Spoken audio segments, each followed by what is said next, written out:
حضور سیدنا امام جعفر صادق علیہ السلام اس آیت کی تفسیر فرماتے ہیں وَأَمَّا بِنِعْمَةِ رَبِّكَ فَحَدِّثْ کا مطلب ہے کہ جو اللہ تعالیٰ نعمت فرمائے اس کا اظہار سر عام کرو. یہ نہیں کہ دل ہی دل میں خوش ہوتے پھرو، یہ بھی قرآن کا فیصلہ ہے. یہ بھی نہیں کہ کہو جناب مجھے سرکار کے آنے کی خوشی تو بڑی ہے، نہیں، یہ ہتھ کنڈا نہیں چلے گا.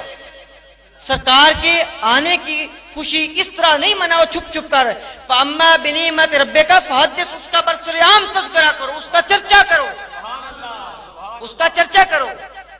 اور دیکھیے اللہ تعالیٰ نے، بڑی حیرانی ہوتی ہے، آپ لوگ جو علماء کرام تشریف فرمائے، میں یہ نہیں کہتا کہ میں بہت پڑھا لکھا ہوں، آپ بھی علماء کرام بیٹھے ہیں، سارے گرامر سے بہت واقف ہیں. آپ کو پتا ہے فا بھی تاکید کے لیے استعمال ہوتا ہے، یعنی فے کا لفظ، اور با کا بھی لفظ تفصیل کے لیے بھی استعمال ہوتا ہے اور تعظیم کے لیے بھی استعمال ہوتا ہے. اور یہاں فرمایا گیا فَبِذَالِكَ، اور اگلا فا بھی سببیہ فَلْيَفْرَحُوا، یہاں یفرح بھی تو کہا جا سکتا تھا، فا لگانے کی کیا ضرورت ہے، لام لگانے کی کیا ضرورت ہے، پھر پچھلے لفظ میں فال اور با لگانے کی کیا ضرورت ہے. فَبِذَالِكَ، بھول نہ جانا، تاکید کرتا ہوں تم کو. جیسے بندہ کہتا ہے نا کہ میں یار تینوں دوبارہ گل یاد کرانا پیا، اللہ تعالیٰ فرماتا ہے میں تمہیں بار بار یہ کہہ رہا ہوں فَبِذَالِكَ فَلْيَفْرَحُوا، خوشیاں منا لو، خوشیاں. هُوَ خَيْرٌ مِّمَّا يَجْمَعُونَ. میرے عزیزان مکرم، یہاں لفظ ہے فَلْيَفْرَحُوا کا، اس کے ہم وزن کئی لفظ ہیں. یہ بھی کہا جا سکتا ہے فَلْيُنْفِقُوا، خرچ کر لو. یہ بھی کہا جا سکتا ہے فَلْيَعْبُدُوا، عبادت کر لو. یہ بھی کہا جا سکتا ہے فَلْيَسْجُدُوا، سجدے کر لو. لیکن اللہ تعالیٰ نے نہ فَلْيَعْبُدُوا فرمایا، نہ يَسْجُدُوا فرمایا، نہ لِيُنْفِقُوا فرمایا فَلْيَفْرَحُوا، خوشی مناؤ، خوشی مناؤ. هُوَ خَيْرٌ مِّمَّا يَجْمَعُونَ.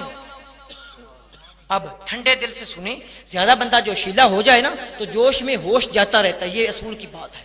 کوئی باتیں ٹھنڈے دل سے سننے کی ہوتی ہیں. ایک اعتراض رہ گیا کہ اس آیت میں جو ذکر ہوا ہے قُلْ بِفَضْلِ اللَّهِ وَبِرَحْمَتِهِ فَلِذَالِكَ، اس میں اللہ کے فضل اور رحمت کا تذکرہ ہے کہ اس کی خوشی مناؤ. تو سوال یہ رہ جاتا ہے کہ کیا واقعی حضور اللہ کا فضل ہیں کہ نہیں ہیں، یہ سوال رہ جاتا ہے. تو سب سے پہلے دلیل اسی صورت کی یہی ہے. اس سے پہلی علماء کرام اکثر پہلی آیت چھوڑ دیتے ہیں، میں نے جان بوجھ کر پہلی آیت ضرور پڑھی ہے. اس میں بھی ذکر ہے. اس میں کیا ذکر ہے؟ یہ قرآن پاک میرے سامنے ہے. یا ایھا الناس قد جاءتکم موعظۃ من ربکم وشفاء لما فی الصدور وہدی ورحمۃ للمؤمنین. یہ قرآن کا مسئلہ ہے. اگر اللہ تعالیٰ کا منشا یہاں اس کو فضل کہنے کا ہوتا تو یہاں اللہ فضل کا ذکر کرتا، وہاں فضل کا ذکر ہی نہیں، وہاں فضل کا ذکر ہی نہیں. اعتراض رہ جاتا ہے کہ کیا حضور اللہ کا فضل ہیں؟ تو لیجئے سورۃ جمعہ کی آیت پڑھتے ہیں. هو الذی بعث فی الامیین رسولا منہم یتلو علیہم آیاتہ ویزکیہم ویعلمہم الکتاب والحکمۃ وان کانوا من قبل لفی ضلال مبین. اللہ تعالیٰ نے اپنا ایک رسول تمہیں مبعوث فرمایا تو جاہل لوگوں میں، امیین میں، عرب میں، جو کیا کرتا ہے یتلو علیہم آیاتہ، جو اللہ کی آیات کی تلاوت کرتا ہے، ویزکیہم، اور تمہارے قلب کو پاکیزہ کرتا ہے، ویعلمہم الکتاب، اور تمہیں کتاب والحکمت، اور کتاب اور حکمت کی تعلیم دیتا ہے. وَإِن كَانُوا مِن قَبْلُ لَفِي ضَلَالٍ مُبِينٍ، اس سے پہلے تو تم واضح گمراہی میں تھے. يَلْحَقُوا بِهِمْ وَآخَرِينَ يَلْحَقُوا بِهِمْ. آگے کوئی حافظ صاحب پڑھے یا میں سورت نکالوں؟ وآخرین، آپ نعرہ لگائیں، میں سورت نکال کے آپ کو پورے نعرہ رسالت، نعرہ رسالت.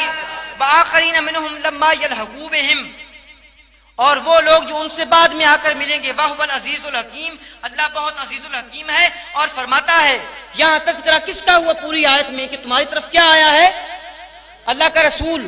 وَالَّذِي بَعَثَ فِي الْأُمِّيِّينَ رَسُولًا مِّنْهُمْ، ساری صفات سرکار کی چل رہی ہیں کہ یہ تعلیم دیتا ہے، یہ حکمت دیتا ہے، یہ کتاب پڑھاتا ہے اور تمہارے دلوں کو پاکیزہ کرتا ہے.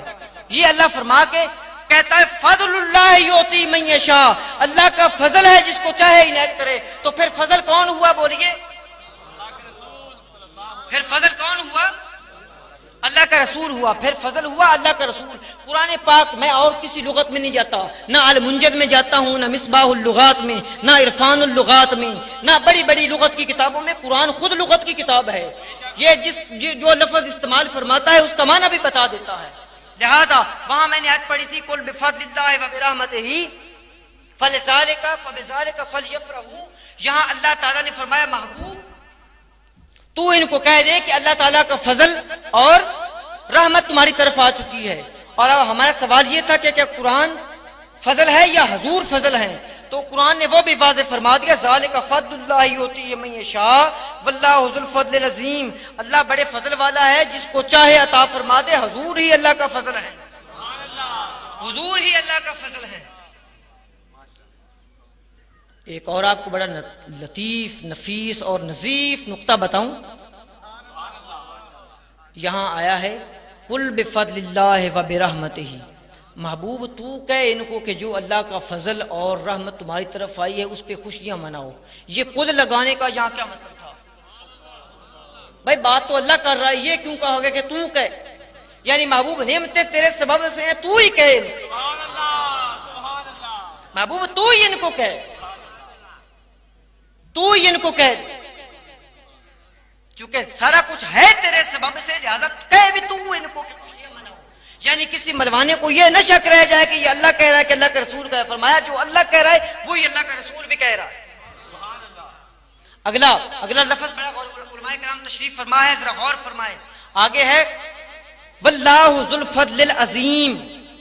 واللہ جب فضل کا معنی بڑا نفیس نقطہ ہے، کتابیں چھان مارو گے، میرے مولا علی کا فرمان ہے کہ اپنی سواریوں کو دوڑا دوڑا کے ہلکان کر ڈالو گے اور جو میں نقطے بیان کر رہا ہوں یہ نہ ملیں گے۔ میں نے بھی وہی سے اخذ کیے ہیں، سنیے جناب سرکار کے قدموں کی خیرات۔ جب یہ ثابت ہو گیا کہ حضور اللہ کا فضل ہیں تو پھر آپ میں نے آیت پڑھنی ہے، ترجمہ آپ خود سمجھیے، واللہ ذو الفضل العظیم، اللہ بہت فضل والا ہے۔ تو پھر اب جب فضل کا معنی رسول اللہ ہے تو پھر مجھے یہ کہنے دیجئے کہ اللہ محمد والا ہے۔ یہ جالوں والا، میرے جیسے جالوں کا ترجمہ یوں بھی ہو سکتا ہے کہ اللہ فضل والا، جب فضل کا معنی محمد ہے تو اس کا معنی یہ بھی نکلا کہ اللہ فضل والا بھی ہے اور اللہ محمد والا ہے۔ اللہ تعالیٰ اپنا تعارف کرا رہا ہے، اللہ وہ ہے جو محمد والا ہے۔